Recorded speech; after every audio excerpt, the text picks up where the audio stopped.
Constitucional, o Congresso Internacional de Direito Constitucional do IDP.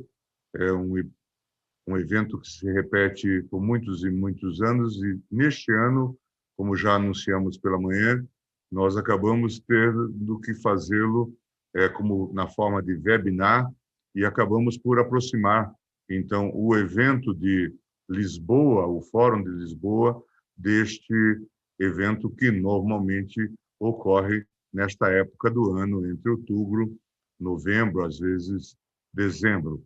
Mas, de qualquer forma, estamos muito satisfeitos de termos tido a possibilidade de realizá-lo.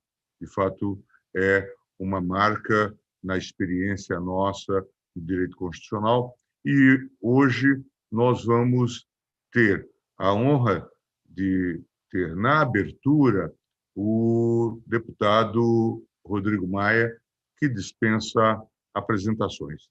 Presidente da Câmara, tem sido reconhecido como um homem que pauta sua ação pelo equilíbrio e é uma referência do equilíbrio institucional que o Brasil logrou em tempos tumultuados, tendo liderado vários processos importantes, inclusive neste ambiente da pandemia, contaminado também por crises políticas. Depois de um dia tão marcante, que foi o dia de ontem, com as eleições para prefeitos e vereadores, tivemos também uma eleição suplementar para senador no Mato Grosso, meu estado. Certamente o presidente Rodrigo Maia poderá nos falar também sobre esses aspectos, aquilo sobre a qual a Câmara vem se debruçando, a chamada reforma política, e quais são os resultados que já podem ser extraídos das reformas que se fizeram, por exemplo, a questão da chamada restrição, a proibição de coligação para as eleições proporcionais. No mais, eu deixo a palavra com o deputado Rodrigo Maia, agradecendo mais uma vez a sua presença nos nossos eventos. Bem, primeiro, boa noite a todos. Agradecer ao ministro Gilmar Mendes o convite ao IDP. Cumprimento a todos os presentes, né, e agradeço a oportunidade de estar fazendo essa abertura para que a gente possa falar, né, sobre os temas, né, que vieram dessa pandemia, os temas dos conflitos federativos, o resultado das eleições. Quer dizer, a Câmara, quer dizer, todos nós entramos nesse processo da pandemia. Acho que poucos acreditavam que essa pandemia, né, que esse vírus viesse desse tamanho, e ninguém, de fato, ninguém projetou, pelo menos, que nós chegássemos ao dia de hoje ainda com uma pandemia, e no momento ainda que cresce na Europa, que começa a crescer também, volta a crescer também no nosso país. Nós tivemos que ajustar os nossos trabalhos, todos nós, de toda a sociedade, mas também de todos os poderes.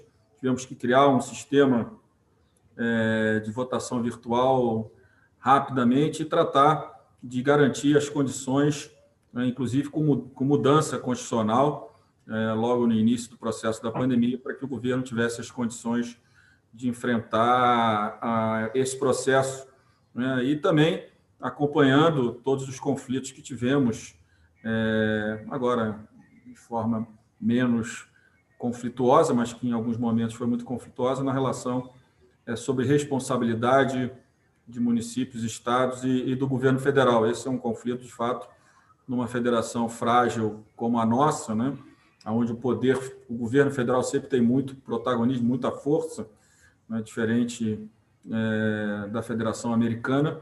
Nós convivemos, e o Supremo teve que intervir em alguns momentos para deixar claro a responsabilidade de cada um, nunca tirando, claro, do governo federal a sua responsabilidade de articulação, principalmente no tema da saúde, que sempre sempre foi responsabilidade, continua sendo do Ministério da Saúde e do próprio presidente da República. Mas o parlamento conseguiu, até com apoio do próprio ministro Gilmar Mendes, do ministro do TCU Bruno Dantas, do economista Zé Roberto Afonso, pensar, né, e elaborar uma emenda constitucional muito rápido, que deu as condições, que foi chamada de emenda constitucional da guerra, que nos deu, primeiro, as condições para que o governo tivesse flexibilidade para poder emitir, criar créditos extraordinários nos valores aí que todos nós conhecemos para o enfrentamento à pandemia. Então, a criação de uma emenda constitucional, dando todas essas condições, somado a isso, eu acho que o grande mérito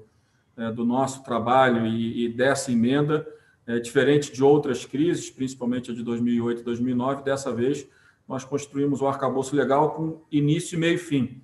Todos sabem que a emenda acaba, a sua validade acaba no dia 31 de dezembro de 2020, isso dando tranquilidade para que esses gastos extraordinários não contaminassem o orçamento de 2021, diferente da crise de 2008 e 2009, que os programas emergenciais foram mantidos, isso gerou um aumento de despesa permanente para o Estado brasileiro. Então, acho que essa foi o grande mérito da emenda, garantir essas condições para que a burocracia pudesse trabalhar. Entre outros, nós criamos um grupo de trabalho, né, que acompanhou, basicamente formado por deputados da área de saúde, profissionais de saúde, que nos ajudaram a construir projetos para que a gente pudesse também dar as condições, gerar as condições, inclusive a própria telemedicina, que era um tabu no Brasil, nós aprovamos exatamente para esse momento, entre tantos outros projetos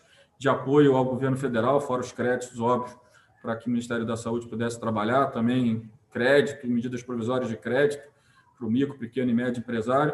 Então, foi uma construção conjunta dos três poderes e acho que o Brasil, pelo menos, conseguiu construir a estrutura para o enfrentamento. A gente, talvez só em Manaus, no início, nós tivemos um grande problema de acesso à rede de saúde, mas o nosso sistema público de saúde mostrou a sua eficiência com todos os problemas e mostrou a importância que a gente volte a olhar o sistema público de saúde e ver como é que nós podemos modernizá-los e aperfeiçoá-lo, mas reforçando a sua importância para o país. Eu acho que o Brasil mostrou, mesmo com todas as críticas que o SUS sofreu ao longo dos últimos anos, eu era um crítico do SUS, a sua importância, o apoio que foi dado. Eu acho que, em relação a esse processo, eu acho que o Congresso Nacional conseguiu cumprir, continua cumprindo o seu papel nesse enfrentamento,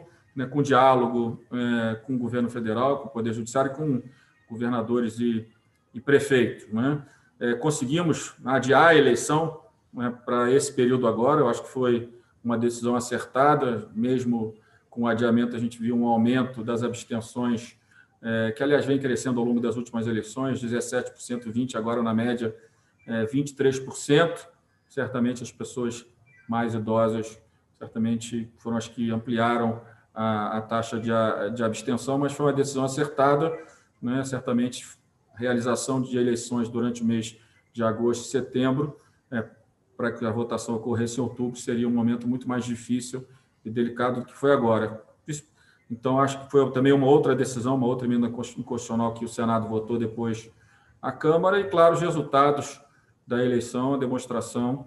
Eu acho, ministro Gilmar, olhando os primeiros resultados, eu acho que nas grandes cidades, como a eleição municipal ela não fica na órbita da cláusula de desempenho, a cláusula de desempenho atinge, na verdade, a eleição nacional, nas grandes cidades, pelo menos no Rio de Janeiro, com certeza nós não tivemos nenhuma grande mudança do número de partidos, mas a minha impressão, que está começando a olhar alguns municípios menores, é que nas cidades pequenas e médias, certamente existiu, sim, uma redução do número de partidos, até porque há maior dificuldade da construção de chapas do que numa cidade como o Rio de Janeiro.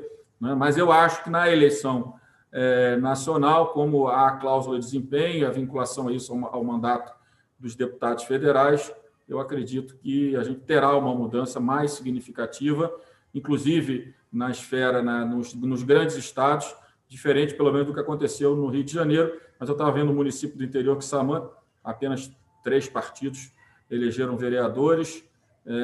Eu vi aqui na Paraíba, o deputado Efraim relatou, teve municípios que só o DEM fez vereador, então eu acho que nos municípios menores talvez a gente já tenha tido algum impacto. Fora, claro, o impacto da redução da força, ou pelo menos do maior limite da força das redes sociais, né, que em 2018 foram usadas de forma muito heterodoxa, com muitas agressões, muitas fake news, que continuaram no ano passado, mas acho que a própria ação do Supremo Tribunal Federal, naquele inquérito criado pelo presidente Toffoli, relatado pelo ministro Alexandre, acho que gerou limites. A própria discussão da legislação, que o Senado já aprovou e que a Câmara discute e deve aprová-la até o final do ano, isso certamente gerou, claro, uma utilização cada vez maior das redes sociais, né? Tiveram candidatos, por exemplo, meu pai mesmo foi candidato a vereador, não tinha condição de sair muito de casa, basicamente fez campanha no Zoom, em live, e só que a utilização de forma correta das redes sociais, passando informação, mas não com aquelas distorções que nós vimos em 2018 e no próprio processo político de 2019. Eu acho que isso limitou a força dos extremos, né, a contaminação de narrativas falsas, e acabou tendo um resultado onde a política teve uma grande vitória, né, prefeitos bem avaliados não foram contaminados por essas narrativas falsas, e políticos com experiência tiveram bons resultados. Cito também o resultado do Rio de Janeiro, do ex-prefeito Eduardo Paes, que teve um bom resultado no primeiro turno, e a primeira pesquisa que já sai hoje já mostra ele com uma grande liderança, que a gente espera que assim se mantenha até a eleição. Na eleição a gente só ganha depois que abre as urnas, mas acho que o processo político demonstrou que a sociedade foi para uma experiência em muitos estados, com mudanças, com pessoas pouco conhecidas na própria sociedade, com pouca experiência administrativa. A gente viu que há uma diferença muito grande entre a realização de um sonho, né, entre o sonho e a concretização desse sonho, desse programa de governo.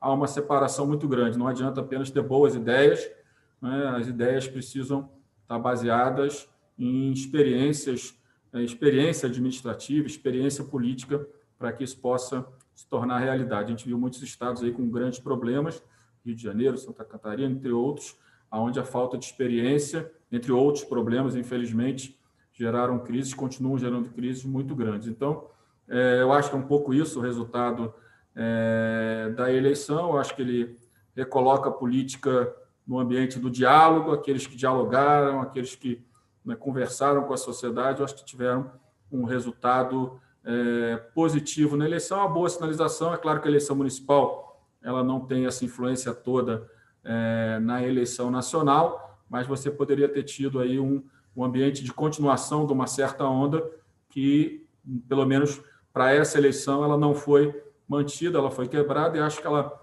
será outra eleição em 2022. Aliás, eu acho que o ciclo de 18 nós só vamos ter daqui a 30, 40 anos de novo, num novo ciclo político, que certamente esse ciclo sempre aparece na política. Então, agradecer mais uma vez a oportunidade, agradecer ao ministro Gilmar Mendes e agradecer a atenção de todos na abertura do seminário. Obrigado, presidente Rodrigo Maia, por essa explanação bastante consistente, trazendo informações atuais sobre o quadro que nós enfrentamos. Um ano bastante atípico na vida de todos nós e na vida das instituições, um desafio para todas as instituições nacionais e também para as instituições regionais, um grande teste, inclusive no que concerne ao processo eleitoral, que teve que, como já foi apontado pelo presidente Rodrigo Maia, teve que ter o seu calendário alterado. A despeito de toda essa discussão que se lavra em torno das apurações, mais uma vez, acredito que também o presidente Rodrigo Maia compartilha dessa ideia, a Justiça Eleitoral passou numa prova, obviamente, dura diante dessas críticas e desses desafios, mas, ao fim e ao cabo, ainda no dia 15 de novembro, nós tivemos o resultado eleitoral proclamado com toda a segurança, e agora já estamos a discutir o segundo turno, onde vai haver, e as pesquisas já começam a se mostrar. Quer dizer, quando nós olhamos o nosso sempre paradigma, Estados Unidos da América, e os problemas que eles ainda hoje estão enfrentando com as eleições, certamente nós temos muito que aprimorar no sistema eleitoral, mas certamente nós podemos estar orgulhosos daquilo que nós construímos, e está de parabéns mais uma vez a Justiça Eleitoral e todos aqueles que estão à frente, o ministro Barroso, nosso colega do Supremo Tribunal Federal. Percalços são inevitáveis, especialmente nesse momento todo de tensão, de um lado contenção de recursos, de outro preocupação que nós até então não tínhamos tido nessa dimensão, com hackers e ataques. Tudo isso, obviamente, acaba criando um ambiente que propicia algum tipo de tensão e de desacerto. De modo que, certamente, a democracia brasileira passou num teste mais uma vez. O eleitor continua a fazer a sua experiência, como foi dito aqui pelo presidente Rodrigo Maia, fazer as suas escolhas e mostrar a sua confiança nas forças políticas, indicando que, em princípio, nessas searas não há milagres, de que, de fato, podemos ter erros e acertos, mas a venda de sonhos, depois, em geral, acaba resultando em venda de ilusões. É preciso que, de fato, nós nos mostremos aptos a divisar um futuro promissor, mas, como disse agora o presidente Rodrigo Maia, dentro de perspectivas realistas. Acho que o dia de ontem, mais uma vez, foi um dia histórico, não só porque tivemos uma eleição extremamente marcante, mas quantos de nós não acreditaram que talvez nós não tivéssemos eleição este ano, não é, presidente Rodrigo Maia? Tanto é que tramitaram, ou tentaram fazer tramitar, propostas de prorrogação de mandato, e havia preocupação em torno desse assunto, e, mais uma vez, a Câmara e o Senado repudiaram essas tentativas, reforçando a ideia de que não há solução fora do processo eleitoral. Eu gostaria de agradecer mais uma vez a presença do presidente Rodrigo Maia entre nós, deixar aos colegas do IDP que prosseguirão no seminário, formulando os votos de, mais uma vez, um excelente seminário para todos.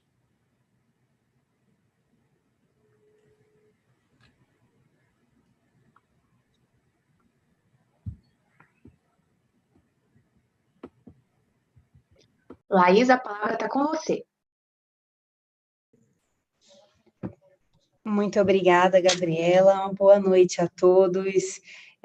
Queria já parabenizar aqui as palavras iniciais do ministro Gilmar Mendes, do deputado Rodrigo Maia. A gente começa, né, já acho que um evento com gás, uma inspiração diferente, após ouvir ambos fazerem a abertura. É uma grande satisfação para mim estar aqui hoje, moderando o primeiro painel do nosso congresso. E esse painel, estamos recebendo aqui o professor José Roberto Afonso e o professor Felipe Salto para falar sobre federalismo fiscal, orçamento de guerra e gestão pública. ambos são economistas, né? Eu sou a única advogada aqui presente na mesa, mas acho que são muitos advogados também que nos escutam. E eu, particularmente, acho que o direito tem muito a ganhar com essa interface com a economia idem. Acho que essas duas ciências, quando trabalham conjuntamente, elas tendem a produzir resultados realmente muito mais ricos do que de modo separado. E o deputado Rodrigo Maia, inclusive, já comentava, né, sobre essa PEC do orçamento de guerra, que é de maio desse ano, e que foi uma PEC, dessa emenda constitucional, que foi produzida por um texto, assim, de uma forma realmente bem rápida, e com grande suporte do professor José Roberto Afonso, do ministro Bruno Dantas, do ministro Gilmar Mendes, como ele bem mencionou, e que é muito do que a gente vai analisar agora, especificamente aí a partir das falas do professor José Roberto e do professor Felipe Salto. Então, para a gente dar início aqui às exposições, né, desse painel da noite de hoje, eu vou chamar o professor José Roberto Afonso para fazer a primeira apresentação, já fazendo uma pequena provocação, né? O professor José Roberto Afonso é autor de uma obra, é baseado na obra de Keynes, Crise Política Fiscal, que é resultado do seu trabalho de doutorado. E o professor José Roberto Afonso, nessa obra, fala especificamente da resposta para crises via gasto e endividamento público. E isso foi muito da ideia que veio nessa emenda constitucional do orçamento de guerra. E um dos capítulos, inclusive um dos tópicos, após ele falar sobre essa estratégia de gasto e endividamento, ele fala do complexo desembarque.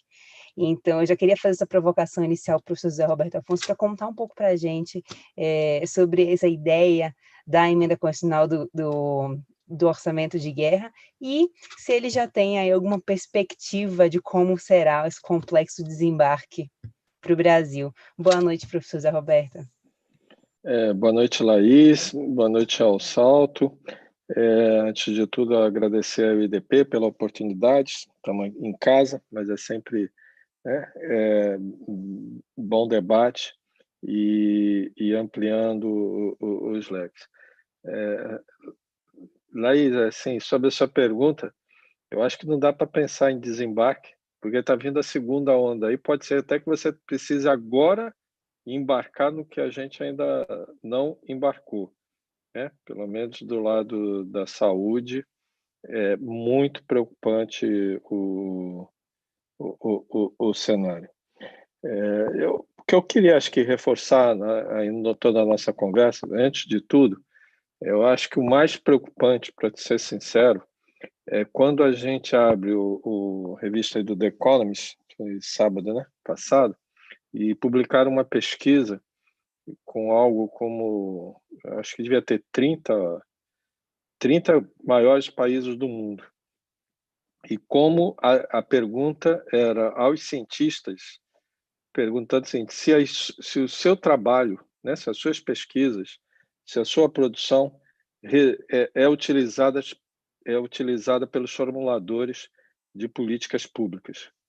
E o Brasil ficou vice-campeão mundial, só atrás dos Estados Unidos, como os que menos acreditam na ciência, menos usam a ciência, né?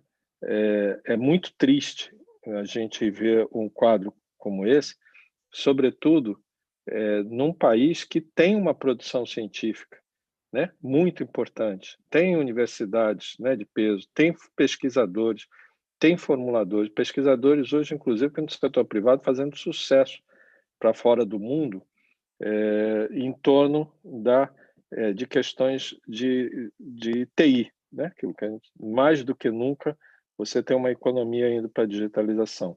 Eu acho assim, o Brasil tem recursos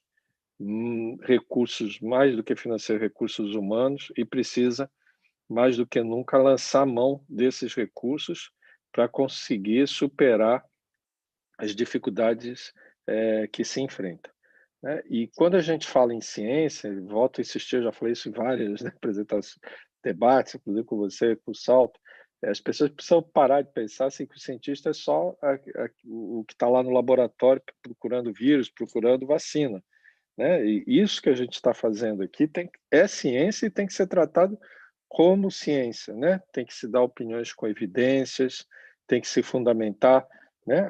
A economia, o direito são ciências, né? E são ciências muito importantes. Lógico que se você tem uma pandemia da saúde, mais do que nunca você precisa, né, dos biomédicos, você precisa das pesquisas para superar essa pandemia. Mas nós precisamos também, né, nos esforçarmos e pensarmos em soluções. Eu acho que dentro desse contexto, que eu achei muito interessante, dei uma contribuição, mas obviamente o que importa não é a gente, o que importa é o que o Congresso fez, o Congresso brasileiro, trabalhando em teletrabalho antes de muitos outros do mundo, aprovou uma emenda constitucional em tempo recorde e que em algumas matérias, inclusive, até hoje o Executivo não regulamentou o que está na emenda constitucional. Né? Alguns podem dizer que, no caso do setor financeiro, não foi preciso você lançar mão de compra de papéis públicos, porque privados, porque só em ameaçar o mercado já teria se normalizado. Mas é importante, eu acho que não só lembrar da história, como também do presente. Qual é a ideia do orçamento de guerra? Essa é uma coisa simples, elementar, no sentido de que você tem uma situação extraordinária que exige uma resposta extraordinária do governo, né? É uma guerra, no caso da saúde, que está se enfrentando. Aliás, às vezes até, eu acho que a guerra tradicional, o inimigo é visível. Essa guerra é terrível, porque não só ele é invisível, como é sorrateiro. Quando você acha que tudo está resolvido, volta com uma velocidade e com danos, né, muito piores do que inicialmente. Muito bem, as respostas que o governo deu, a atuação que ele precisou ter num momento como esse, o que se fez a proposta? Separa, né? Separa o que é extraordinário do que é ordinário. Separa as contas, separa as despesas, separa a dívida. O orçamento é isso. E isso é o que estava lá, e ao pé da letra, né, Salto, levaram muita ideia como orçamento.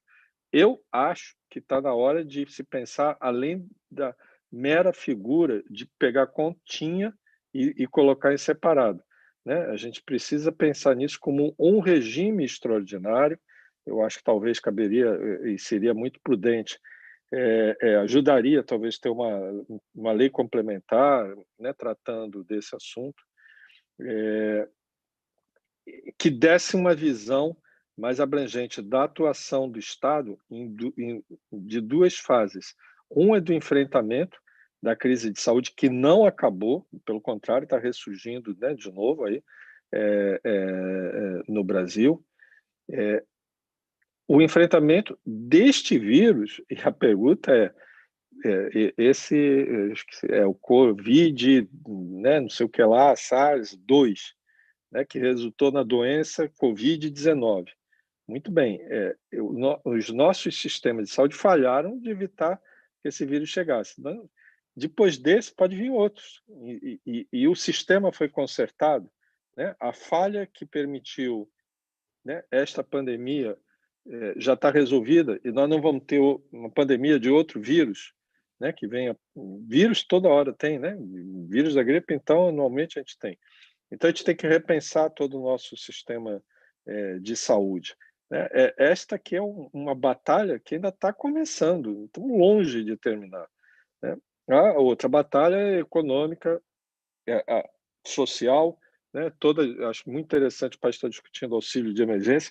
Aliás, é muito engraçado, né? Porque 2 ou 3 meses depois que a crise estourou, isso aconteceu pela iniciativa do governo e depois do Congresso, e depois, né, virou arma de governo e virou uma arma de debate político, e que se perdeu o espírito, que, aliás, como diz o nome até correto, auxílio emergencial e auxílio. Né? É algo que tem que ser temporário dentro, inclusive, desse contexto do orçamento de guerra. Lógico, ele está voltado, e aí, para atender parte de problemas sociais que o Brasil já tinha há muito tempo. Né? Muita gente já estava distanciada, isolada da nossa economia, da nossa sociedade, não estava integrada, e que agora vamos dizer, recebe um benefício mas que, na verdade, mais do que um benefício, precisa ser incluída nessa sociedade, incluída dentro dessa economia, o que significa treinamento, né, habilidades. Quer dizer, a gente precisa de uma política que vá além de simplesmente distribuir benefícios. Então, esta é a fronteira do social.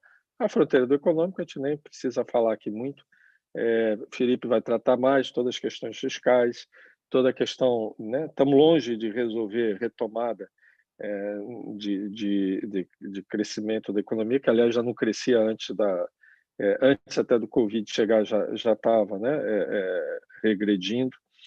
Então, nós precisamos, usando a nossa ciência da economia, do direito, né, e ciências sociais, em pensar como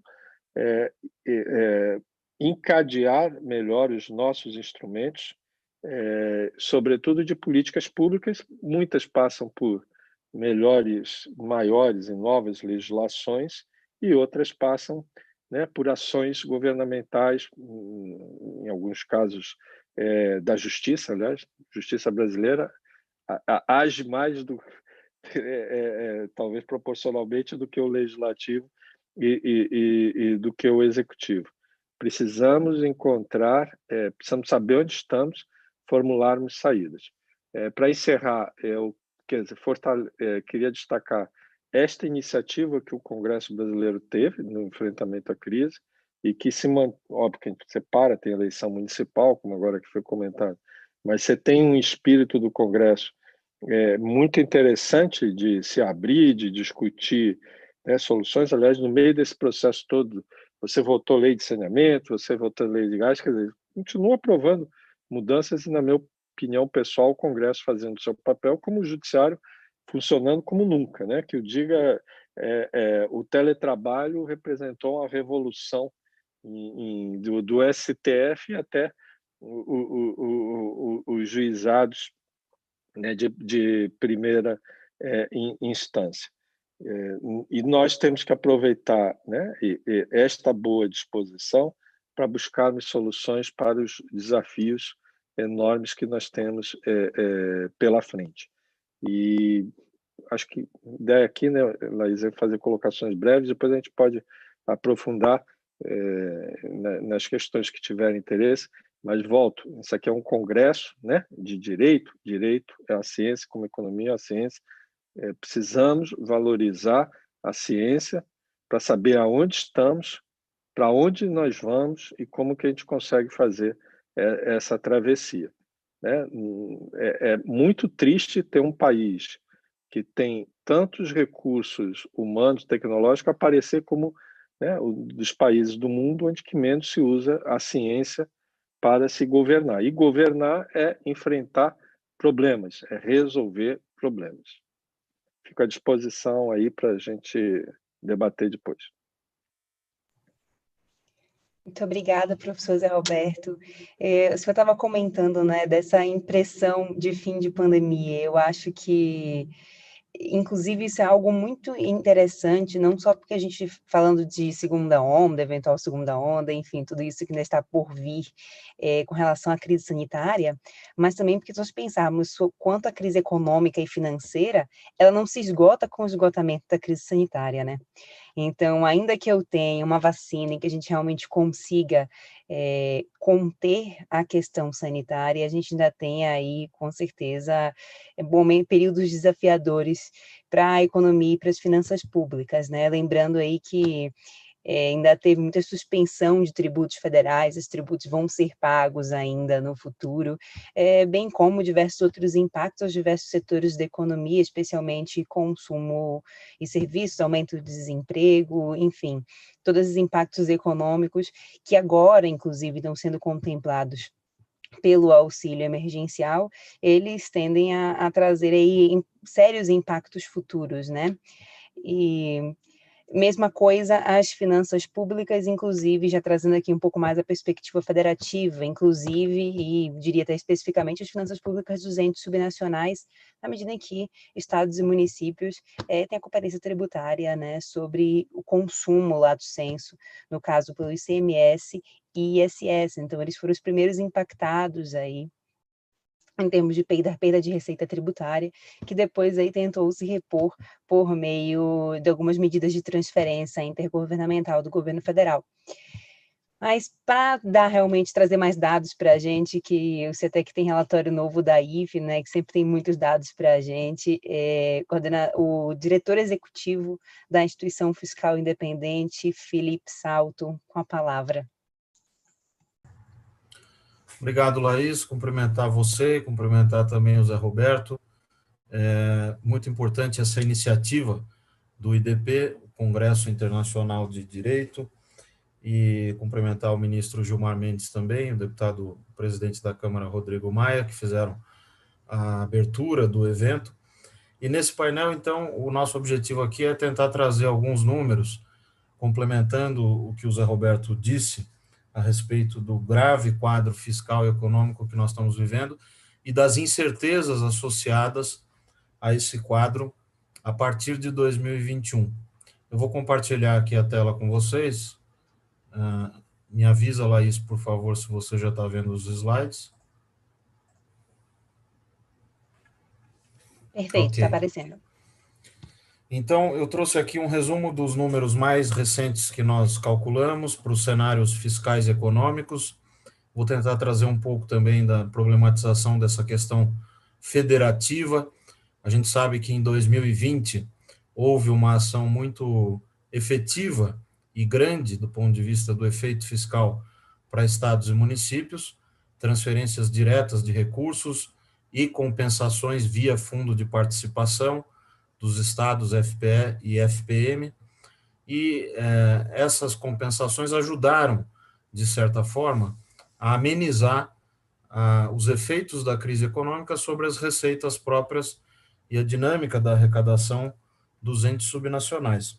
Agora, a partir de 2021, a gente tem um quadro geral que é muito negativo, eu vou falar sobre ele na primeira parte, em seguida mostrar rapidamente as premissas macroeconômicas, crescimento do PIB, os novos cenários fiscais, para onde vai o déficit do setor público e a dívida, os riscos para 2021 e os riscos para o médio prazo. Porque o problema basicamente se divide em duas questões. A ausência do Poder Executivo no direcionamento da política fiscal é o que está produzindo esse quadro que é representado pelo ânimo do mercado. O mercado está em polvorosa, o Tesouro está tendo dificuldades de refinanciar a dívida. Quando eu digo dificuldade, significa que precisa ofertar uma taxa de juros maior, mesmo nos títulos com um prazo mais curto. Então, o caixa do governo diminuiu significativamente, o caixa livre, e os recursos chamados do colchão de liquidez e também as transferências do Banco Central, aquelas que já foram feitas, dentro da exceção da Lei 13.820 de 2019, também vão provavelmente se reduzir bastante até abril do ano que vem, quando você tem um vencimento de título, um vencimento muito grande de papéis públicos, e o Tesouro ainda vai precisar, além de refinanciar isso, colocar uma montanha de títulos novos para pagar juros da dívida e para financiar o déficit primário, que vai acontecer de novembro agora até abril do ano que vem. A recessão prevista para esse ano é de 5%. Vale lembrar que muitas projeções, inclusive as nossas, no começo da crise, em março, abril, eram bem mais negativas. A projeção anterior da IFE era uma queda de 6,5% para esse ano, e agora uma recessão de 5%. Isso tem a ver com a ação que o Estado promoveu. Foram 500 bilhões de reais colocados na economia, e o orçamento de guerra teve um papel importante para permitir que isso fosse feito fora do teto de gastos, né? Usando o chamado crédito extraordinário, que é um instituto previsto na Constituição de 88, e isso teve efeito sobre a demanda agregada. Então, nós tivemos uma recessão menor do que, teremos uma recessão menor do que se esperava, a indústria está em recuperação rápida e o comércio também, mas os serviços numa recuperação mais lenta. Isso porque as pessoas deixam de consumir e voltam a consumir aquilo que foi represado. Mas no caso de serviços, é diferente, né? Você deixou de cortar o cabelo, deixou de acessar um serviço porque ficou em isolamento, não vai fazer isso em multiplicidade a partir do momento em que houve uma maior possibilidade de circulação, etc. Agora, para o ano que vem, é uma recuperação de 2,8%, menor do que a que foi anunciada hoje pelo governo. Inclusive, o governo vem falando que não há probabilidade alta de uma segunda onda, mas isso é uma declaração muito preocupante, porque nem os especialistas em saúde sabem afirmar qual vai ser a evolução da crise, da doença, e nós temos que nos preparar, né? Pode ser que 2021 seja um ano, de novo, ruim. Então, 2,8% é uma taxa, digamos assim, do cenário mais conservador, do cenário base, né? Mas não significa que não possa ser pior. Projeção é uma coisa complicada de se fazer, envolve modelagem econométrica, estatística, mas envolve premissas, né? E essas premissas, neste momento, são muito difíceis de serem certas, né? De serem mais definitivas, principalmente para prazos maiores, mas particularmente nesse momento também para o ano que vem. A inflação, que vem sendo também discutida no noticiário, e essa aceleração, a inflação estava em cerca de 1,5% no começo do ano, e agora deve fechar 2020 em 3%, não é algo que deve preocupar a ponto de levar ações contracionistas do ponto de vista da política monetária, aumento de juros. Isso seria precipitado. O que nós estamos vendo é que a inflação acelerou em razão da taxa de câmbio, e a taxa de câmbio subiu em razão de problemas nas contas externas. E os problemas nas contas externas têm a ver com movimentos de capitais diante da crise mundial. Então, os emergentes sofrem muito, por isso que a nossa moeda é muito sensível a esses movimentos de capitais, mas também a total falta de sinalização a respeito do que será o orçamento no ano que vem. Nós não temos nem o PLDO aprovado, nem o PELOA, que é o orçamento propriamente dito. Não se sabe como funcionará o teto de gastos no ano que vem, sobretudo na presença de gastos adicionais que vão ser necessários na área social e na área da saúde. Cito 2 exemplos, a compra de vacinas e a questão do auxílio emergencial, se vai ser ou não prorrogado. São 2 pontos importantes que não estão contemplados na proposta orçamentária. E, além de tudo isso, o questionamento do TCU a respeito da meta de resultado primário. Nós simplesmente desmontamos o regime que a Lei de Responsabilidade Fiscal instituiu e que foi bastante efetivo para reduzir a dívida PIB por uma década inteira, de 99, do acordo com o FMI, conduzido pelo governo da época, até 2013. A dívida passou a cair a partir de 2003, então você teve 10 anos de sucesso do regime de metas de primário. Mas essas metas foram desmontadas com a contabilidade criativa, e o golpe final foi em abril desse ano, onde o PLDO anunciou uma meta flutuante, como se meta pudesse ser flutuante a depender da arrecadação. E nós fizemos o alerta em abril, o TCU agora questionou, e esse é mais um obstáculo que vai precisar ser vencido em menos de 40 dias que a gente tem para terminar o ano de 2020. Os juros estão bastante baixos, o que é algo positivo para a dívida. No médio prazo, a gente projeta um juro real em torno de 3% e um PIB médio de 2,3%. Esse quadro geral macroeconômico é muito importante para a equação de sustentabilidade da dívida. É preciso ter claro que o quadro do desemprego é gravíssimo. Nós temos uma queda da ocupação, se a gente olhar até o final do ano, projetada em quase 9%, pessoas ocupadas. E ano que vem vai ser menos de 2% de recuperação. Então, você vai ter um contingente de pessoas que vão estar sem auxílio nenhum, sem emprego e dependendo de serviços, trabalhos informais, num contexto em que ainda haverá restrições à circulação e, portanto, dificuldades, né, para que essas pessoas se encaixem em trabalhos informais. Daí porque é razoável supor que algum programa de transferência terá que ser provavelmente efetuado. Do lado fiscal, do quadro fiscal, o que a gente observa é a atividade econômica um pouco melhor nesse final do ano e a volta dos diferimentos que foram feitos também em razão da crise de abril a junho. Esses diferimentos devem colocar na arrecadação desse ano 65,3 bilhões. Por isso que nós revisamos a projeção de déficit, vai ficar em 779,8 e não quase 900, como nós projetávamos anteriormente. Algumas mudanças em projeção de despesa também. o risco do teto de gastos, e essa é uma questão fundamental que envolve uma interpretação da emenda 95 e que precisa ser aprofundada. A emenda constitucional 95 foi mal redigida. Os gatilhos simplesmente não têm como ser acionados se você tiver uma interpretação literal do parágrafo 3º e do parágrafo 4º do artigo 107 do ADCT, da emenda 95. Uma interpretação mais sistemática poderia ser feita, mas a opção do governo já no ano passado foi a de enviar uma PEC, chamada da emergência fiscal, para resolver a questão dos gatilhos, o que até agora não foi resolvido, né? Então, o risco de romper o teto é elevado para o ano que vem e ainda não há uma solução em vista. A dívida deve encerrar esse ano em 93% do PIB, ou seja, uma alta bastante expressiva em relação aos 75,8% do final do ano passado. Isso tem a ver com a crise da saúde, claro, mas a crise nos pegou de calças curtas, né? A fragilidade estrutural da economia brasileira já era muito evidente antes da crise, e só que o Estado brasileiro teve que reagir com aumento de gastos, mesmo nesse contexto de fragilidade.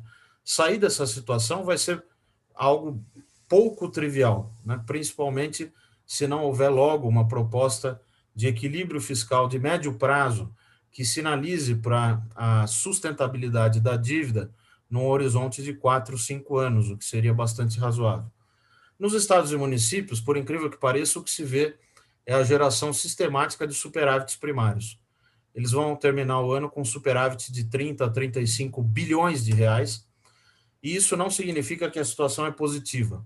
O que acontece é que eles estão sem pagar serviço de dívida, receberam um volume expressivo de recursos e se financiam fazendo restos a pagar, né? Como não podem emitir títulos, se financiam por meio de restos a pagar.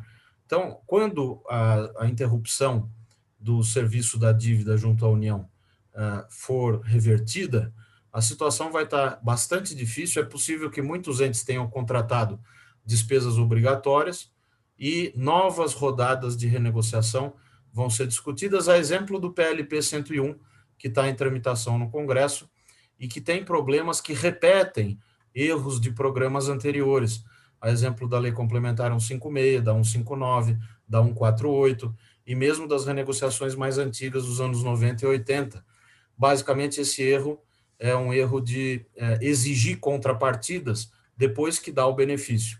Veja o caso emblemático do Rio de Janeiro, em que as exigências do regime de recuperação fiscal não foram atendidas e o Estado já está numa situação de pedir a renovação do regime, e ela fatalmente terá que ser feita, mesmo o Estado não tendo privatizado a SEDAI, não tendo parado de dar reajustes e não tendo feito a reforma da Previdência. Então, é uma situação grave e o custo recai sobre a União. O modelo federativo brasileiro é muito particular, porque ele é fundamentado em discrepâncias regionais de renda e riqueza. E o que fundamenta, portanto, isso, ou o que operacionaliza esse modelo federativo, é basicamente um sistema de repasse de recursos. E esses repasses de recursos não são eficientes para gerar redução de desigualdade interregional. Eles simplesmente oneram a União e não melhoram as políticas públicas na ponta. É um problema grave, antigo, e que não vai ser resolvido da noite para o dia. O que se espera é que essa solução seja endereçada de uma maneira diferente dessa vez, né? Bem, a recuperação da economia, esse gráfico da direita aqui é muito interessante, porque a gente pode ver que, convertendo aqui para número índice, o PIB, então se a gente observar a base 100 no pré-crise, né, 2019, a economia vai passar por um mergulho, que nós estamos vivendo esse ano, e vai voltar ao nível pré-crise só em 2022. Esse é o nosso cenário base. Aqui tem uma comparação das projeções com outras instituições, a nossa de -5, o IBRE, por exemplo, da FGV, que tem uma tradição de projeções macro, queda de 5,1, e a recuperação no ano que vem, no máximo 3,9%, 4%, e no mínimo 2,5% a 3%. Então, você tem uma faixa ainda bastante grande, uma variação nessas projeções, mas não vai ser uma recuperação retumbante. O nível do pré-crise só vai ser atingido lá em 2022. E uma forma de a gente acompanhar os dados do PIB, que são divulgados com certa defasagem, é olhar o IBCBR, que é um dado mensal, uma espécie de PIB mensal divulgado pelo Banco Central. Na verdade, uma média estatística em vários indicadores de atividade. Esse mergulho do PIB e do IBCBR, no IBCBR a gente já vê uma recuperação, como vocês podem ver aí no gráfico. O PIB no terceiro trimestre deve também reagir, e essa reação no final do ano, no terceiro e no quarto tri, é que vai compensar a queda que nós tivemos, que dá para ver aqui no gráfico, né, uma queda muito expressiva, levando àquela recessão de 5% no ano. Como eu disse, o mercado de trabalho tem uma situação super precária, queda de 12,8% na população ocupada, com carteira assinada 12%, sem carteira assinada quase 26%, e mesmo o pessoal que trabalha por conta própria, o que não tem CNPJ, por exemplo, queda de mais de 18%. Então, a crise exacerbou os problemas estruturais de mão de obra pouco qualificada. O setor de serviços não vai conseguir abarcar toda essa mão de obra em um ano, só em 2021. Então, tem um problema de formulação de política econômica que vai ter de levar isso em conta. O lado da inflação, houve declarações alarmistas recentemente do governo de risco de hiperinflação. Não se trata disso. Esse gráfico do IPCA mostra que os bens que estão ligados à taxa de câmbio, que são os comercializáveis, sim, tiveram uma reação grande, aumento da inflação, como você vê na curva azul escura. A curva azul clara, que são os não comercializáveis, você ainda tem um comportamento mais modesto. Tem risco de contágio? Tem, mas se houver um controle maior da situação fiscal, uma sinalização, um plano de médio prazo gradual de ajuste fiscal, isso vai acalmar um pouco a questão do câmbio e pode ajudar a manter a inflação controlada. Nossa projeção para a inflação no ano que vem é de 3,1%. Abaixo, portanto, ainda da meta de inflação fixada pelo Conselho Monetário Nacional. Todo esse quadro de incerteza, ele produz efeitos sobre a dívida. E a melhor forma de ver isso é a chamada curva a termo de juros. Os juros, quando a crise começou em março, explodiram. Essa curva vermelha, bem mais alta do que a curva azul clara, mostra que para vários anos, para vários prazos, por exemplo, um título de 10 anos, chegou a ter uma exigência de juros no mercado de 10% quase, né? Sendo que nós temos uma Selic de 2% e uma inflação de 3%. Então, Selic mais inflação de 5% e juros sendo exigidos para prazos mais longos, né? De quase 10%. Isso melhorou um pouco, a gente está hoje nessa curva azul escura, que é o de início de novembro, mas ainda assim, juros relativamente elevados sendo exigidos para diferentes prazos de dívida. A arrecadação é sempre aquilo que mais ajuda o governo nos momentos de recuperação, porque o Brasil tem um orçamento, a despesa muito engessada, então é difícil fazer cortes vultosos de despesa obrigatória, e mesmo da discricionária, que já está chegando num limite, de modo que quando a arrecadação tem uma recuperação, isso ajuda no primário. Quando a arrecadação cai muito, o primário fica super deficitário em razão dessa dificuldade de corte de gasto. A projeção para frente é que a arrecadação volte mais ou menos ao nível de 2017, em torno de 17, 17,5% do PIB. Aqui a projeção considera uma elasticidade receita PIB igual a 1, quer dizer, as taxas de variação da economia e da receita tendem a ficar próximas nessa nossa projeção aqui, que é uma premissa que pode ser questionada, mas é uma premissa conservadora. O resumo da ópera é que a receita líquida esse ano está melhor, 88,8 bilhões, principalmente em razão dos diferimentos. Você tem nas despesas primárias um pouco menores do que a gente projetava em junho, essa coluna é sempre a comparação de novembro contra junho, previdência um pouquinho melhor, mas representando ainda 9,3% do PIB, e o déficit projetado para o ano de 780 bi.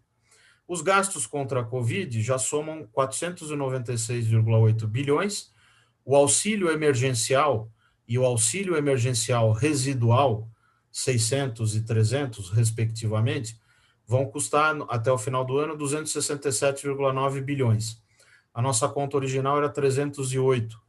Isso mudou porque há uma redução, houve uma redução com a medida provisória número 1000, do número de pessoas que foram beneficiadas por esse auxílio, e também muitas pessoas que estavam na condição de receber passaram a não mais estar.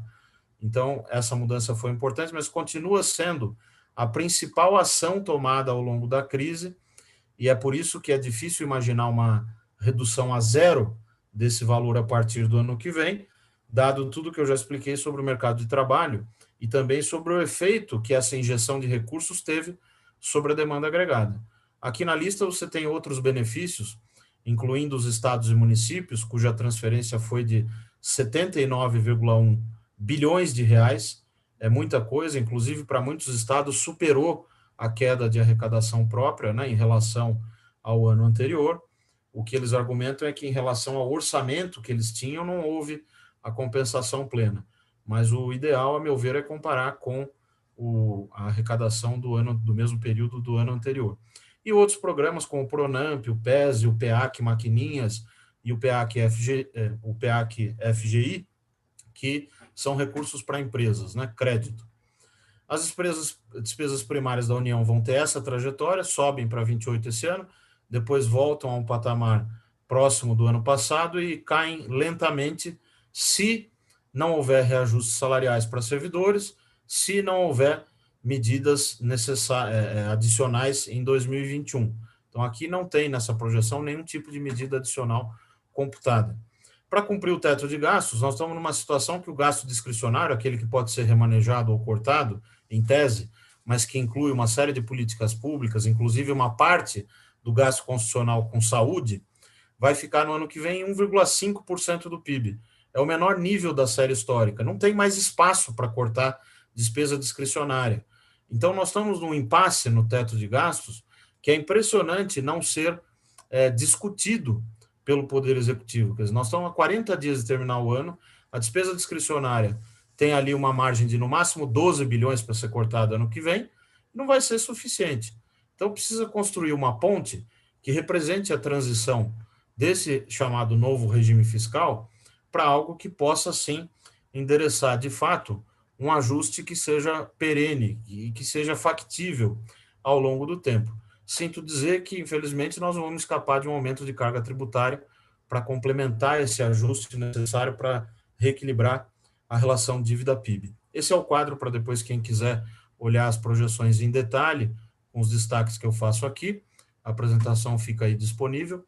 O resultado primário, que é uma variável importantíssima, porque é a variável que, em tese, está sob o controle do gestor da política fiscal, ele fica negativo nos nossos 3 cenários. E ele só volta ao positivo em 2026 no cenário otimista. No cenário base, ele fica negativo até 2030. Então, é um quadro bastante difícil para que se consiga restabelecer o equilíbrio da dívida PIB com essa situação de déficits sistemáticos, né? E essa situação não foi construída agora, ela vem de longe. O quadro que eu mostro agora, do balanço de riscos, é apenas para visualmente a gente observar como as nossas regras fiscais estão em xeque, né? O risco do descumprimento do teto, que nós classificamos como alto, moderado ou baixo, analisando a discricionária e o espaço para corte na discricionária, é alto em todos os cenários, no otimista, no base e no pessimista, até 2026. A meta de primário está suspensa nesse ano, corretamente. Para o ano que vem, um erro foi fixada no PLDO como uma meta flexível, o que não é uma meta de fato, né?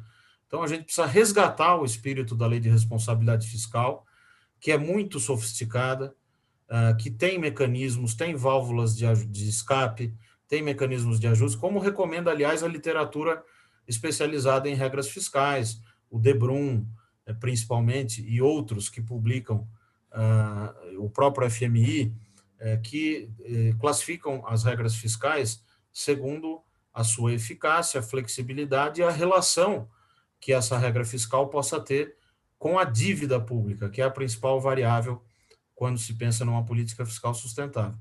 E aqui, DP ou SP, por quanto tempo nós vamos ficar com déficit primário ou superávit.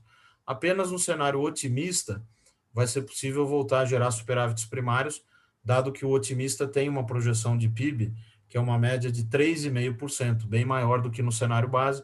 Isso ajuda a recuperar receitas, e ajuda a recuperar o resultado primário. Fizemos uma simulação a respeito dessas despesas extras que eventualmente podem ocorrer no ano que vem. Na verdade, tem uma probabilidade alta de ocorrer. Como a gente não tem nenhuma sinalização do desenho, nós simulamos alguns desenhos possíveis. E o que está circulado em vermelho é aquele que nós achamos mais provável. 25 milhões de beneficiários, R$300 por mês, isso daria 15,3 bilhões por quadrimestre, o que significa 45,9 bilhões por ano. A despesa discricionária está em 112,7. Se você cortar 45,9 disso, você vai paralisar a máquina pública. Tá? Então, esse é o dilema. Apenas essa despesa, e aqui com premissas bastante modestas, colocariam o teto num risco ainda maior de ser rompido, daí porque essa discussão é inescapável. Né? As nossas projeções para a dívida bruta, podem ver aqui o cenário base, 93,1% para esse ano, em porcentagem do PIB, atinge o nível de 100% em 2024 e continua crescendo até 2030. As linhas tracejadas mostram os cenários anteriores que nós traçamos desde novembro de 2019, e eu chamo a atenção que em novembro de 2019 nós tínhamos um quadro bem mais benigno, né? Em 2021 ou 2022, a gente já alcançaria a condição de sustentabilidade. Só que a crise jogou toda essa curva para cima. Hoje nós estamos nessa projeção escura aqui, que mostra um crescimento contínuo da dívida, que não é o fim do mundo. Quer dizer, isso pode ser resolvido se você tiver uma estratégia de recuperação do resultado primário.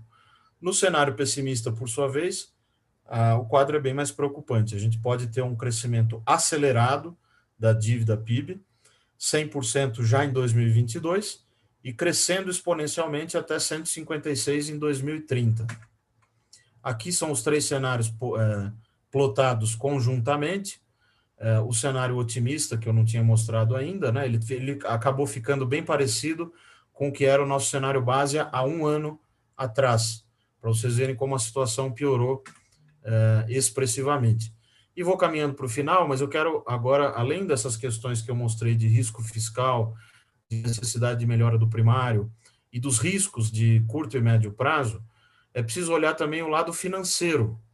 O Tesouro Nacional tinha um caixa livre de recursos no começo do ano de 128 bilhões. Hoje esse caixa livre está em 14 bilhões. Por que isso? Porque para não sancionar tantos títulos novos com taxas de juros altas, ele lançou mão desses recursos da conta única. Claro que não tem mágica. Quando ele lança a mão desses recursos, o Banco Central vai lá e faz as tais operações compromissadas, que são dívida pública também, para enxugar essa liquidez proporcionada pelo gasto adicional. Mas se a gente fizer uma conta aqui para ver qual seria o espaço fiscal do Tesouro e a necessidade que ele vai ter de emissões, nós temos aí programado 713,6 bilhões de vencimentos de títulos de outubro a abril do ano que vem. Outubro deste ano a abril do ano que vem. O Tesouro já fez 170 bi de novas emissões em outubro. A maior parte em pré-fixados, títulos pré-fixados, pagando um prêmio, ou seja, um juro acima da Selic expressivo. Déficit nominal entre outubro e dezembro vai ser de 198 bi, só nesses 3 meses. E o déficit nominal no primeiro quadrimestre do ano que vem, 107. Então, você tem uma necessidade de financiamento fora os vencimentos de 305 bilhões. Então, quando a gente pega essa necessidade de financiamento total, que são os vencimentos, mais o déficit nominal que vai ser produzido, precisa ter recurso para bancar isso. Ou você emite título novo para refinanciar, ou você usa a conta única. Na conta única, quanto é que tem disponível, entre aspas, recursos livres e de dívida? 736,6 bi. Parece bastante, mas quando a gente soma esse número, desconta desse número, os 305 de déficit, os 713 de vencimentos, mesmo compensados pelos 770 já emitidos em outubro, sobra aí uma necessidade de financiamento, ou seja, títulos novos que precisarão ser emitidos de 112 bi, o que é muita coisa. Veja, por exemplo, que entre novembro de 2018 e abril de 2019, esse número de 112 foi de 115. entre novembro de 2019 e abril de 2020 foi muito mais baixo, 40 bilhões foi o que o Tesouro emitiu. Ele vai precisar emitir quase 3 vezes o que ele emitiu no mesmo período, de novembro de 2019 a abril de 2020. E se ele tiver que fazer isso, ele vai fazer com um juro que pode ser maior ou menor. Se você tiver um quadro menos turvo, menos incerto, dado por um anúncio efetivo de uma política fiscal mais consistente, isso sai mais barato. Se não tiver, vai sair mais caro e a dívida cresce mais. Era isso que eu tinha para dizer. Quero agradecer mais uma vez pela paciência de vocês, pelo convite. Cumprimentar mais uma vez o professor Zé Roberto Afonso, a professora Laís Porto e o IDP pelo congresso, pela iniciativa. Muito obrigado. Muito obrigada, Felipe. É sempre uma grande alegria escutá-lo, porque acho que você sempre consegue trazer muita luz para as nossas reflexões, aí, trazendo realmente os números que conseguem demonstrar muito do que a gente está pensando, mas que às vezes no direito a gente está muito no campo do raciocínio lógico, mas a gente não consegue realmente concretizar isso em dados, né? E isso retorna para a questão que o professor Roberto estava falando da importância da gente pensar a ciência em conjunto e olhar realmente para dados, olhar realmente para o que é fático. Obviamente as projeções elas não têm uma assertividade como as análises já dos períodos atual e pretérito, né? Mas realmente elas permitem que a gente faça um melhor planejamento das nossas políticas públicas. Eu fiquei com uma dúvida quanto às projeções todas da IFE que você estava mostrando. Eu queria entender se vocês estão trabalhando com uma projeção já de ainda ter um aumento na crise sanitária ou uma projeção de manutenção do que a gente tem hoje? Pois é, no cenário base, a gente não considera nenhum tipo de gasto novo em razão do agravamento. Então, existe esse risco, né? No cenário pessimista, esse risco, de certa forma, está implicitamente precificado no PIB mais baixo. Agora, como você e o Zé Roberto falaram bem, há uma incerteza grande. Então, a gente está vendo na Europa, nos Estados Unidos, as curvas se acelerando novamente. Então, é preciso ter cautela. No Brasil, nós não fizemos direito à lição de casa. Muita gente não respeitou as medidas sanitárias. Então, nós nem terminamos ainda a primeira curva. O que eu ouço dos especialistas, por exemplo, o Dr. Gonzalo Vecina, que foi presidente da Anvisa, sanitarista da USP, nós fizemos um webinar com ele recentemente, é que é possível que a gente tenha conseguido uma imunidade um pouco maior por razões ruins, né? Porque muita gente ficou contaminada por muito mais tempo, então é possível que isso nos beneficie numa eventual segunda onda, mas é super incerto, nem eles próprios da área da saúde conseguem dizer. O que me preocupa é que a gente precisa ter uma organização melhor quanto às vacinas. Acho que o Zé Roberto pode falar também da experiência dele lá, como é que está acontecendo em Portugal e nos outros países. Você tem uma série de vacinas, por exemplo, a da Pfizer, BioNTech, que exige temperaturas baixíssimas, né, para serem conservadas. Nós não temos essa disponibilidade de congeladores no SUS para conseguir preservar uma vacina dessa. Já a Sinovac, não precisa disso. Então, cada vacina tem uma característica específica e a gente precisa estar preparado para isso, né? Os governos subnacionais, eu acho que São Paulo, é preciso reconhecer, está tendo um papel importantíssimo nisso, nessa coordenação, o Instituto Butantan, com a experiência que tem, mas no governo federal, ainda hoje à tarde, eu estava vendo as notícias de que está avaliando a compra de várias vacinas, o que é positivo, só que a gente está precisando de mais transparência, sabe, Laís? Eu acho que está faltando para o governo mostrar claramente qual a estratégia em cada política pública, nesse momento, sobretudo na saúde e na economia. Quer dizer, qual vai ser o plano de saída? Não dá para simplesmente ignorar que nós estamos no fundo do poço. Como hoje, à tarde, em coletiva à imprensa, a Secretaria de Política Econômica divulgou projeções de PIB e tentando passar um certo otimismo que é difícil, né, da gente comprar, porque estamos vendo as notícias, não só no Brasil, mas lá fora, e é alarmante o quadro. Então, sendo mais preciso na resposta, os cenários não consideram essas questões e eles ficam, de certa forma, implicitamente precificados no cenário pessimista. E eles também, Felipe, eles consideram uma possível reforma tributária, já que você falou que julga que seja seja indispensável o aumento de carga tributária. Minha dúvida é, cenário positivo, eles já consideram eventual aumento de carga tributária? Porque também a gente não tem alíquota, né? Dessas propostas que estão em mesa, a gente ainda não sabe exatamente qual seria o valor, mas todas as projeções também são de que uma eventual reforma levaria a um aumento de carga tributária. Eu acho muito difícil a proposta de um IVA nacional ser apreciada tão rapidamente, tão pouco tempo, a ponto de produzir todos aqueles benefícios que supostamente produziriam sobre o crescimento. O que eu acho que vai acontecer é que nós vamos ter um aumento de carga tributária em cima desse sistema que está aí. Então, por exemplo, revisão de gastos tributários, que pode até ser positivo, se houver uma avaliação adequada. Você pode ter um aumento aqui e acolá de PIS/COFINS ou de outros impostos, mas eu não vejo, neste momento, espaço no curto prazo para discutir uma proposta tão ambiciosa. Normalmente, nas democracias consolidadas, as mudanças são incrementais, né? É a experiência que a gente tem. Por exemplo, a Previdência.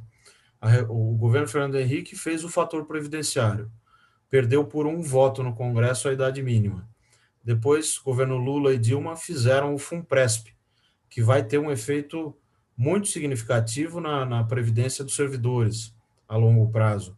E o governo Temer e o atual governo fizeram uma reforma um pouco mais audaciosa, que envolve a fixação de idade mínima, o respeito ao teto do INSS e também a ideia de uma idade mínima baseada na expectativa de sobrevida.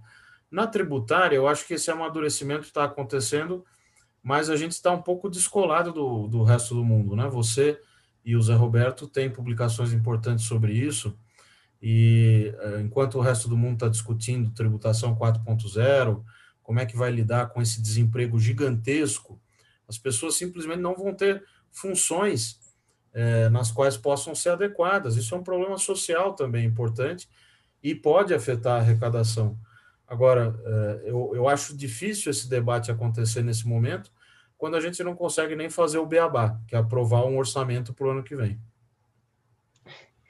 Realmente é bem complexo. É o que o professor Zé Roberto sempre fala, né? A pandemia veio aí ainda agilizar processos que já estavam acontecendo, né? Especificamente com essa questão do trabalho. Então, a gente se pergunta se esses postos de trabalho que desapareceram agora, eles vão voltar ou se eles vão ficar dessa forma para sempre. Como é que a gente lida com isso? Assim, copiando o modelo passado da Europa, assim, mesmo que tenha dado certo, ou já olhando um modelo que já se volte realmente para esses desafios futuros. E acho que o professor Roberto sempre comenta realmente muito isso com a gente, né? Não sei se ele quer dar uma palavrinha sobre.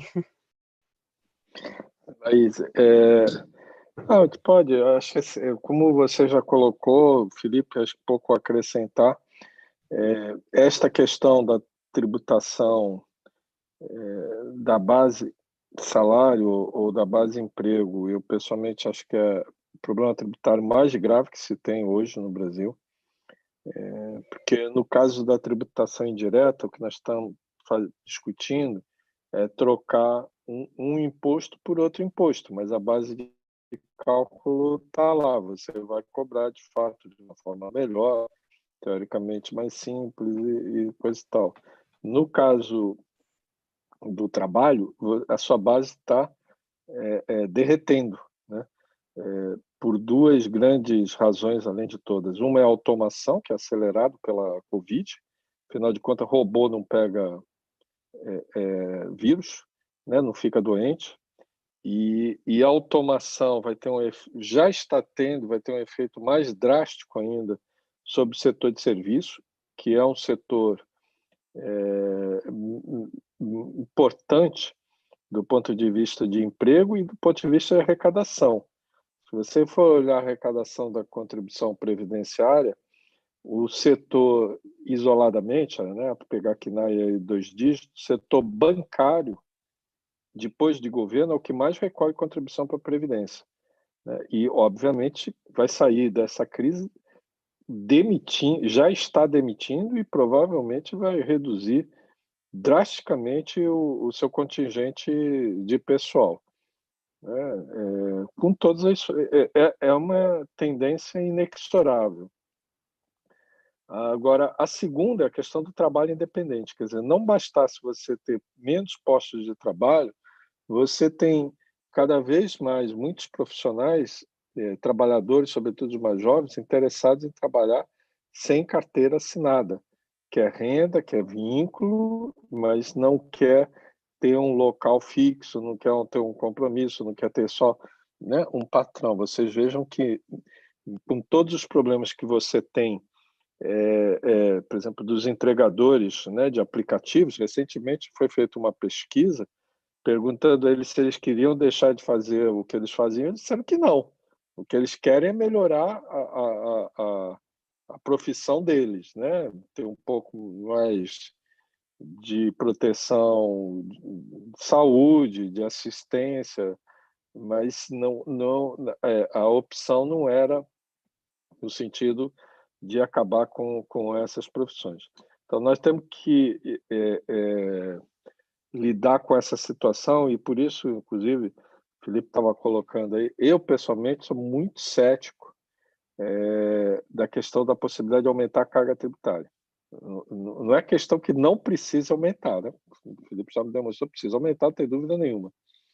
Mas eu acho que, segundo, não é a questão ideológica, mais Estado, menos Estado. O ponto preocupante é o seguinte: esta nova economia é uma economia mais moderna, produtiva, que prega cada vez menos, né? Quer dizer, assim, vamos pegar aqui um exemplo concreto, né? Você pode ir comprar roupa, você pode ir comprar, né, no shopping center, ou agora você pode entrar no WhatsApp, no Facebook, ver, tem desfile até, né, de moda aí pelo Facebook, e comprar num marketplace, quer dizer, comprar pela internet. Muito bem. Quando você vai num shopping comprar, né, além do emprego da loja, né, da vendedora que está na loja, do caixa, você tem o pessoal de vigilância do shopping, o pessoal de limpeza, né, do shopping. Quer dizer, você tem uma série de empregos que estão postos ali para gerar aquele conforto, aquela segurança. Ora, se você troca comprar no shopping, comprar no centro comercial, por comprar na internet, lógico, você vai olhar, bom, este aqui é o produto que eu quero. No primeiro momento, essa troca tem acontecido muito. Comprar pela internet tem menos risco de eu pegar Covid, né, do que ir no shopping. Vou começar a comprar pela internet. Depois eu começo a olhar, isso aqui funciona, isso aqui é bom, me entregou errado, trocaram, vou trocar o shopping pelo um comércio eletrônico. Você gera emprego, aí você diz assim, bom, vem alguém aqui entregar roupa, né? Na minha casa, vem o carteiro, né? Vem, mas não chega nem perto da quantidade de emprego que você gerava num shopping, num centro comercial, né? E assim por diante. Então, essas questões, né, essas questões não, essas tendências da economia moderna são tendências muito muito anti arrecadação, não apenas do ponto de vista. Vocês vejam que hoje, eu não quero nem citar nome, né, que a gente está aqui no programa, tem que ficar fazendo propaganda, mas uma determinada gigante da internet, né, de compras eletrônicas, anunciou que ela ia entrar no ramo de farmácia, né? Ia vender remédio, que hoje ela não vende, vai vender remédio. O que aconteceu hoje? As ações das empresas né, das grandes redes de farmácia dos Estados Unidos derreteram, porque eu não vou conseguir concorrer, né, com aquele cara ali. E você só com base no anúncio. Então, essa é a outra coisa que eu queria destacar. Tem que tomar muito cuidado no meio de um momento como esse também, ficar anunciando que vou aumentar impostos, além de não o mercado vai olhar assim, bom, eu vou aumentar a carga tributária sobre este segmento aqui. Como este segmento aqui talvez não consiga repassar para preço somente carga tributária, eu vou descontar, vou desvalorizar, né, o valor dessa empresa, eu não vou investir nesse ramo, e aí você vai gerando um círculo vicioso negativo. Quer dizer, é um momento muito complicado. Para encerrar, diria que eu acho que mais importante, de novo, a gente tem que buscar outras soluções, alternativas, não necessariamente substitutivas, mas complementares à folha de salário. Eu cada vez gosto mais da ideia, e volto a lembrar, a Constituição de 88, ela diversificou as fontes de financiamento da Seguridade Social, só que nós não temos, nós temos na Constituição escrito Seguridade Social, na prática não existe Seguridade Social, né? Não existe um conselho de Seguridade Social. Aliás, tem um orçamento, né, Felipe? Mas você não tem política de Seguridade Social. A tua política de previdência é descolada da de saúde, descolada da de assistência social, política e prática, e ações como também da de trabalho. Nós precisávamos articular melhor essas políticas, essas ações estatais e voltar ao que está lá de financiamento, que diz, olha, salário, faturamento e lucro. Essas bases hoje, em alguns casos, COFINS e PIS têm mais de uma contribuição, mas elas são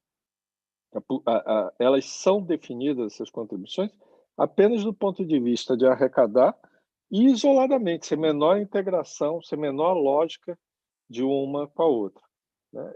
Poucos países no mundo, aliás, o mundo inteiro, aí fica um dever de casa aí para a Laís, que já está me devendo dever de casa, que é o que tem de matéria tributária no texto constitucional, né, mundo afora, que pouca coisa tem, que outro país tem contribuição social que não seja sob folha de salário? O Brasil é um caso único. Eu acho que há um tempo atrás era único. Eu não sei se alguém inventou aí, mas acho que é único.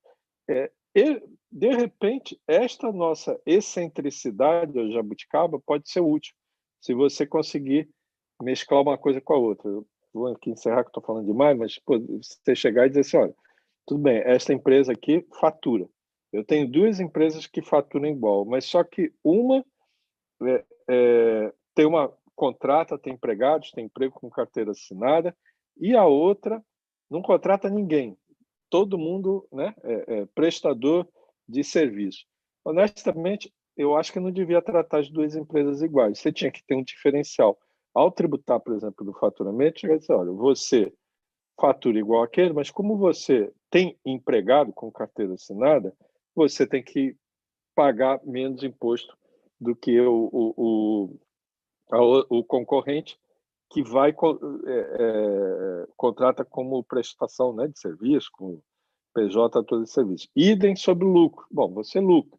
Todo mundo tem direito a ter lucro. Mas se você lucra gerando emprego, é uma coisa. Se você lucra só contratando serviço, é outra. Acho que a gente tinha que começar a pensar uma forma de fazer com que estas contribuições se falem entre si. E isso não exige reforma constitucional, né? A Olésia, quero concluir, a coisa que mais me desespera, assim, nós já temos matéria demais na Constituição, e a gente não pode, quanto mais coisa eu coloco na Constituição, mais incertezas jurídicas eu gero, mais teses, né? Mais ações vão bater no Supremo Tribunal Federal em torno desse assunto, e de novo, e aí contribui contra aumento de arrecadação. Aliás, eu acho que nos últimos anos, ou 10 anos, eu vejo, né, muitos advogados, colegas nossos que advogam para contribuinte reclamando do Supremo, que o Supremo teria tomado mais decisões para os contribuintes para os fiscos do que para os contribuintes, mas pode dizer, quando ele decidiu a favor dos contribuintes, como no caso, né, de PIS, COFINS não tem sobre ICMS, O tamanho da perda do governo é monumental, né? Embora você tenha que perguntar assim, quem foi que ganhou de outro lado? É quem gera emprego? Não, não é quem gera emprego, não é pequena empresa, é só grande empresa. Mas, em suma, temos muito que discutir aí pela frente. Nada já era simples antes, e depois da Covid, e que acelerou as mudanças nas relações econômicas, nas relações sociais, nas relações de trabalho. Tudo isso exige melhorarmos o diagnóstico, simularmos, né? Como o trabalho que o Felipe faz, muito bem feito na IFC, ele mostrando aqui, quando ele mostra a curva do que vai acontecer da dívida, aquilo não é um chute, né? Aquilo tem uma ciência por trás, aquilo tem trabalho, né? Muito trabalho, inclusive com pouca gente que o Felipe tem, né? Junto com ele. Nós precisamos, né, levar isso para todos os outros campos, de finanças públicas, da economia e mesmo também do direito. É lógico que, né, direito não chega a ficar fazendo tantas projeções quanto economistas, quanto os epidemiologistas, mas tem que raciocinar para frente, inclusive quando você faz leis, quando você toma decisões, do ponto de vista de direito, bom, se eu fizer isso aqui, o que pode acontecer ali? O que se pode, né, alegar ali? Em suma, precisamos estudar mais, trabalhar mais, e insisto muito, e eu queria encerrar e pedir desculpas aí a vocês, que eu não vou poder continuar aqui, mas não vai faltar oportunidades. Inclusive, até amanhã a gente tem, aliás, o Fórum de Lisboa, tá? Lembrando os colegas que estão aqui no Congresso de IDP e também pode ter interesse, porque a gente tem fórum de manhã, de tarde, congresso, né, de direito constitucional de noite. Quer dizer, o IDP está a 1000 por hora. Acho que só falta ter congresso de madrugada, embora para mim muitas vezes possa ser madrugada. Eu tenho que me preparar aqui para o fórum, queria pedir desculpa para continuar, mas insisti muito na tese, ironicamente, assim, se falta trabalho, né, para muitas pessoas, quando a gente está falando do emprego, não falta trabalho para os cientistas pensarem em como resolvermos os problemas. E eu acho que debates como esse que a gente está tendo aqui, trabalhos como o que o Felipe está apresentando, né, da IFE, esse é o caminho. Nós temos condições humanas e precisamos mais explorá-las, acreditar na ciência para resolver os nossos problemas. Felipe, peço mil desculpas aí de não conseguir acompanhar você. Laís, também me desculpa, eu fiz uma resposta aqui mais longa, mas já me permitindo o direito de você me liberar e desejar aí um bom resto aí de debate. Obrigada, professor. Só registrei o dever de casa aqui. A gente tem seminário com orientador, a gente recebe dever de casa. Então, já tá aqui o dever de casa anotado. Obrigada, professor Zé Roberto. Um desses deveres é antigo, é antes da Covid. Eu dei conta de algumas constituições, todas realmente não, eu preciso aí aprender como é que tem todo esse fôlego aí de pesquisa com o Felipe, que eu tento, mas realmente eu sou uma grande admiradora do trabalho da IFE, acho que realmente é um trabalho que enriquece muito a todos nós que trabalhamos com a temática. E eu queria aproveitar a oportunidade, veio uma pergunta aqui para o professor Zé Roberto, inclusive, com relação a alternativas, né, para o aumento da carga tributária, mas eu acho que ele já respondeu aqui, né, um pouco, já aproveitando aí a resposta, já falou sobre isso. Já acaba que no nosso curto prazo a gente não tem muita opção, realmente, a não ser gasto e aumento de dívida, né? Mas a longo prazo, me parece que o caminho realmente é muito mais repensar bases tributárias do que, de fato, simplesmente fazer uma reforma sobre tributação sobre o consumo e aumentar alíquotas obrigatoriamente. E então acho que isso sim, possivelmente uma alternativa plausível. Mas, assim, muito nesse sentido, eu queria já direcionar, acho que pode ser uma pergunta final para o Felipe, com relação a 2021, né? A gente está aqui nesse grande desafio agora de não ter nem LDO, não ter LOA, e a gente tem, acho que, um outro impasse, que é o fato de que o nosso cenário de emergência acaba no final de 2020, né?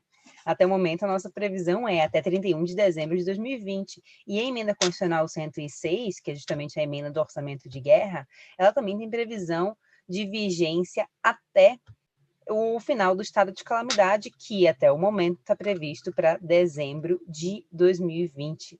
Então, eu jogar essa pergunta para o Felipe, ele que está mais inteirado aí nos movimentos do Congresso, inclusive, alguma perspectiva, alguma ideia, inclusive algum posicionamento da IFE de que seria necessário estender essas medidas, ou realmente a previsão é que elas se encerrem no final de 2020? Olha, Laís, é difícil, né, a gente antecipar isso, porque, do ponto de vista institucional, a IFE tem 4 objetivos, né, legais. O primeiro é fazer projeções macroeconômicas, o segundo é projetar variáveis fiscais, o terceiro, acompanhar as metas legais, como o teto de gastos e o resultado primário, meta de resultado primário, e o quarto objetivo, que é calcular o impacto de eventos fiscais relevantes. Claro que a projeção macroeconômica ela depende de premissas a respeito do que vai acontecer setorialmente, com a atividade, com a demanda, os diversos componentes da demanda agregada. No começo desse ano, quando, a partir de março, a crise colocou uma incerteza enorme sobre o crescimento econômico ou a recessão deste ano, o que a gente fez foi elaborar uma metodologia considerando quanto que um período de isolamento de maior ou menor número de meses produziria sobre as estimativas originais de PIB. Então, à medida que ficar claro ou não que você vai ter necessidade de medidas restritivas ano que vem, significativas, ou que vai ter outro tipo de ação no combate à Covid que envolva algum impacto na economia, isso vai ser incorporado. Agora, o que está faltando mesmo é uma sinalização clara, porque você já tem informações a respeito de algumas políticas que vão ser necessárias. Por exemplo, o auxílio emergencial. Algo que dê continuidade a ele, como, por exemplo, uma mera extensão do que está sendo feito no final do ano, os R$300, ou então um novo programa que chegou a ser chamado de Renda Cidadã, isso é uma coisa já mais ou menos definida. Então, quando a gente olha para o Congresso, para o Executivo, as últimas declarações do ministro Paulo Guedes vão na direção de que estenderia o auxílio emergencial, sem dúvida, se houvesse uma segunda onda. Mas não ficou claro ali o que vai acontecer se for um cenário intermediário, né? Se não tiver uma segunda onda, mas se a situação ainda for crítica, o mercado de trabalho estiver tão ruim como as projeções indicam, o que vai ser feito? Vai haver algum programa econômico de estímulos? Como vai ser a retirada dos estímulos que foram dados esse ano? Então, a indefinição é muito grande e do ponto de vista da IFE, como é que a gente precifica essa indefinição? Apresentando 3 cenários, né? Então, o cenário pessimista é aquele que a economia cresce muito menos, pode ter um pouco mais de inflação, a taxa de juros volta a crescer mais rapidamente, e isso afeta o fiscal, porque a dívida pública em relação ao PIB cresce mais. Agora, para além disso, é muito difícil a gente avançar, porque ainda não tem nada concreto, né? À medida que, até o final do ano, se aprove o orçamento e a gente saiba efetivamente o que vai mudar no orçamento, já tem uma mudança concretizada, que é a queda do veto da desoneração da folha para 17 setores. São 6 bilhões a mais no orçamento que não estão contemplados. Aí, certamente, vai ter algum anúncio sobre o programa de renda. Então, quando a gente tiver desenhado o orçamento do ano que vem, vai ficar um pouco mais factível, né, fazer uma análise a esse respeito. A gente vai ter que chamar aqui um novo webinar para tratar disso. Acho que todo mundo curioso como eu. Certamente vai ser um prazer. Pois é, Felipe, isso não impacta, né, nas finanças dos subnacionais, né? Porque se a gente pensar que esse auxílio emergencial, os R$300 hoje, né, que 600 no passado, normalmente é um dinheiro que ele é automaticamente gasto, inclusive em consumo, isso querendo ou não se reverte, né, em ICMS, ISS, enfim. Então, ainda tem esse impacto aí nas finanças subnacionais e trazer uma perspectiva federativa. Acho que a gente já fechou aqui um pouco mais de 1 hora de debates. Eu queria agradecer muitíssimo a presença do professor José Roberto Afonso aqui com a gente, a presença do professor Felipe Salto. Para mim é uma grande satisfação escutá-los mais uma vez, ter mais uma oportunidade de debater esse tema com vocês. Foram algumas, né, durante esse período da pandemia, felizmente, e a cada nova conversa e novo debate, realmente os cenários são novos, as perspectivas são novas, e a gente sempre tem muito a discutir e debater. Para mim, pessoalmente, é muito enriquecedor, e acredito que assim o foi também para todos que nos assistem, a quem também agradeço muitíssimo toda a atenção aqui dispensada na noite de hoje. E, por fim, agradeço ao IDP pelo convite e aproveito já também para convidá-los para continuar no evento amanhã, né? Tem o Fórum de Lisboa ainda pela manhã e pela tarde, e amanhã à noite nós continuamos com a programação do Congresso Internacional de Direito Constitucional. Amanhã à noite teremos 2 painéis, um às 19 e o outro logo em seguida, está previsto aí para começar por volta das 20h30, e temos também, depois de amanhã, na quinta-feira, o nosso 4º e último painel e um evento de encerramento também, com início às 19 horas, o painel 4, né, o último do último dia, depois seguido pelo evento de encerramento com o ex-presidente Fernando Henrique, com o ministro Gilmar Mendes. Eu pessoalmente vou estar ligada aqui, estou gostando muito da programação do Congresso como um todo e do Fórum. Muito obrigada a todos e uma ótima noite. Obrigado, Laís. Obrigado a todos. Um abraço.